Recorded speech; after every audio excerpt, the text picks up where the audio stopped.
Down here at the bottom, there is a traveling exhaust slash camera, and installed with a box.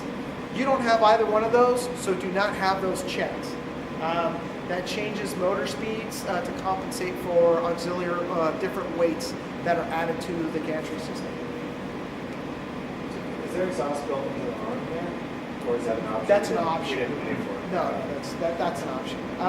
With that being said, if for some reason you wanted to have travel and exhaust, there's two folds. There's class 4, so it allows for a pass-through. You really don't have the option for a pass-through.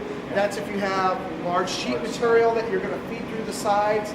There's a module that sets up here with a little key and ignition type thing to where you open up the doors, you turn that key on, and it basically bypasses the interlocks on each door.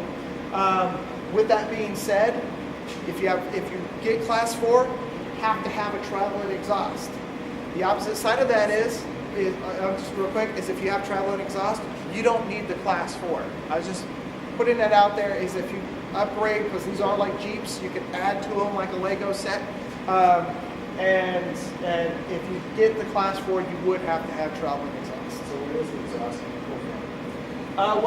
In the back, if you open up the rear door, down on the bottom, you'll see a hole, a big like 4-inch hole, and then or 3-inch hole, and then no, it is 4. Sorry, and then 4 small screw holes. It's a box that mounts to the back, and on either side here, in here, you'll see these like little access panels. Those pop out, and there's shoot, I can never remember, periscope venting. Basically, it plugs into the bottom, and then on the inside of the machine, there's an out. And then there's an accordion tubing that mounts to a box to the bottom of the system. With the exhaust we do have, it's hooked up here, Yes. where does that pull? That pulls from the plenums right back here. So it only pulls the back, so Yes. I'm not going to see anything like that. There's a box that fits down on the bottom. And that being said, too, you have the rotary option. Yeah. So with that being said, if you did later add a traveling exhaust, you cannot use the rotary and the traveling exhaust together because of focal length, and basically it will crash into the tower of the top of the rotary fixture. Does this exhaust pull through the honeycomb?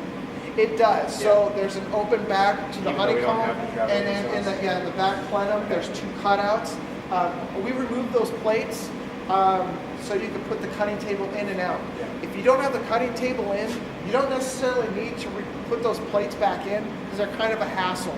What I recommend is you get sheet magnet material because it's thin enough so where you could just apply it and have it below the cutouts, and then you can slide it above and then cover those ports up as needed, so you're not worrying about taking screws out and putting these heavy steel plates back.